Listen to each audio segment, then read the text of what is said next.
My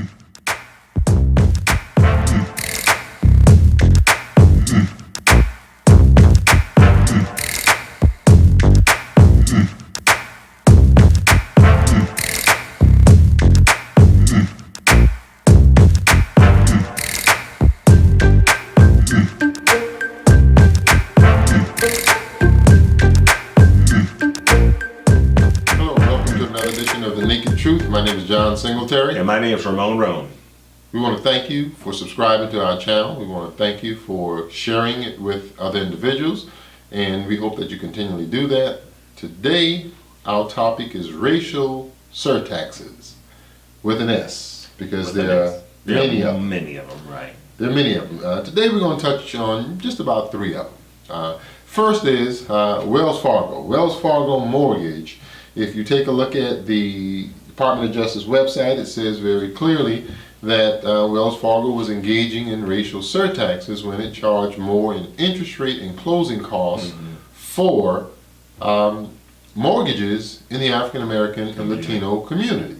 You know, they was doing that for many years. Many years. Many years. And the bad thing is that if you read the entire report, it says that at one point they instituted a computer system that took the racial element out of the decision-making process, which meant that blacks received mortgages with interest rates as low as and closing costs as low as the counterpart that was white. And the management for Wells Fargo took a look at that and said, wait a minute, can't have that.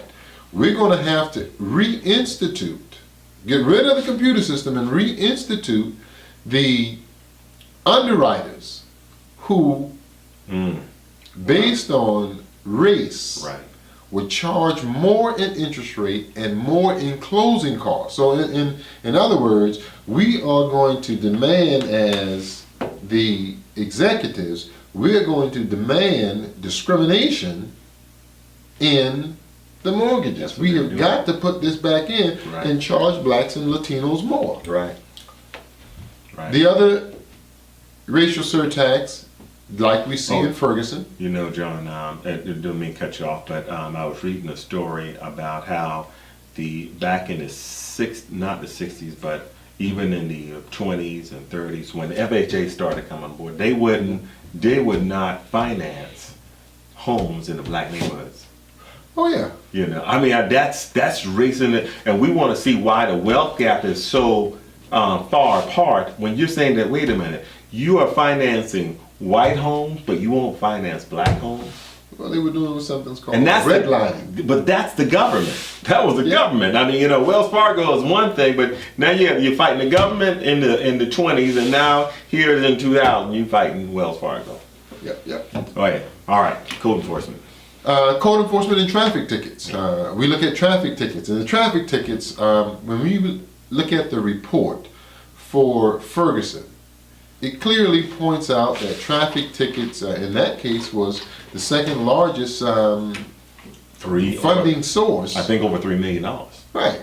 Was that they were year taking traffic tickets, and for particularly the younger African Americans, they were using the traffic tickets in that community as a racial surtax, because there was a disparity in how they, even though the law dealing with giving traffic tickets may be neutral on its face, the application of it became discriminatory, and as a result, there was a disparity in the way that black community was being treated. It was it's the same in North Charleston. It's an abuse of discretion. Of course, because a law enforcement officer, he has the discretion. He doesn't have to. If you're going 5 miles over the speed limit, he has the discretion to say whether or not I'll let that go. But they abuse their discretion. Avoidable abuse. Exactly. Yeah, that created a disparity. Yeah, it was avoidable. And so those are the kinds of issues that we take a look at in our African American community. Go ahead. There was a girl that actually lives in. She's a writer now. I'm not a writer, but she's a reporter now. And black girl. She was in high school driving in a school zone, and she was doing 35 in a 30-mile-an-hour. She got pulled over. She got 6 tickets. 6 tickets from that one stop. 6, and her father was a law enforcement officer. She got 6 tickets from that one stop. And I don't know what the amount of money that she had to pay, but you imagine that, okay, I've got to deal with 6 tickets. You mean I got pulled over for going 5 miles over the speed limit?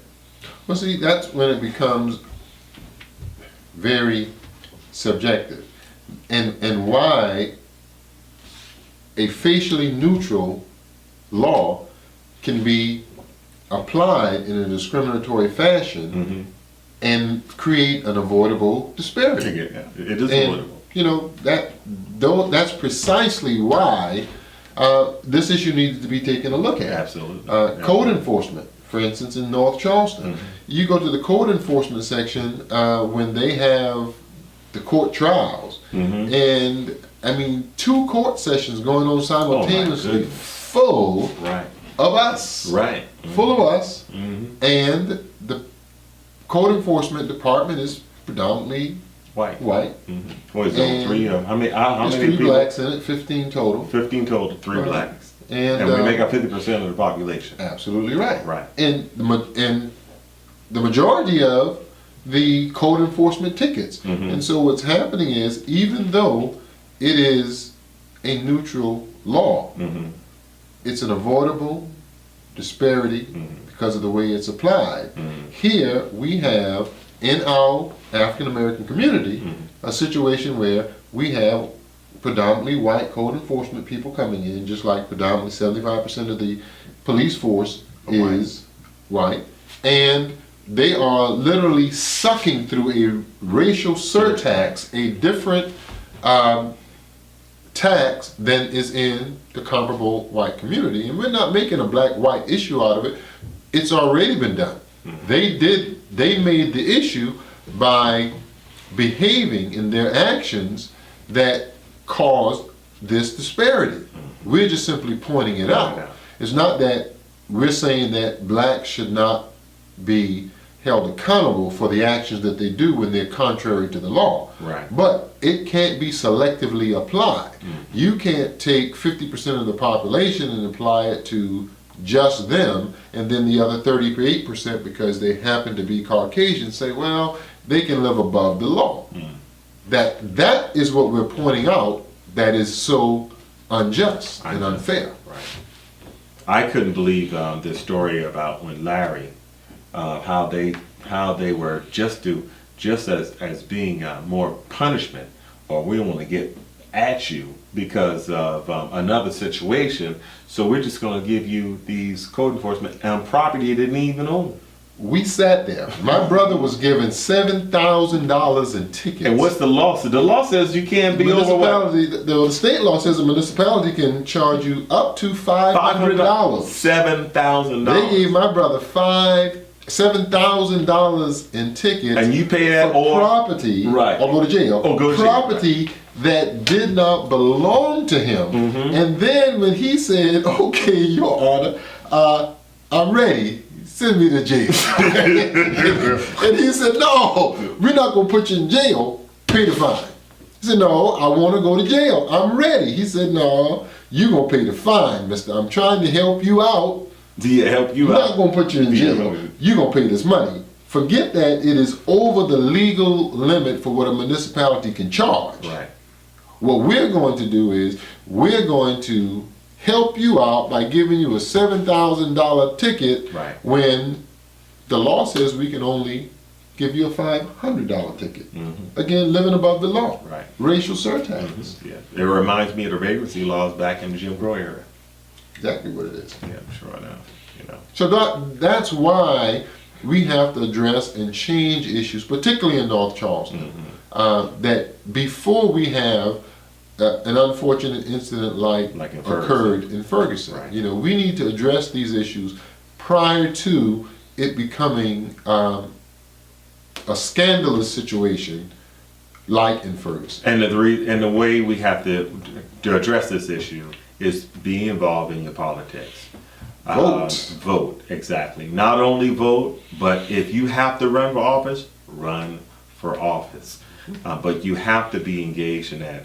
Malcolm X and even Martin Luther King, they all said that, you know, blacks should be involved and engaged in the political process as well as the economic process.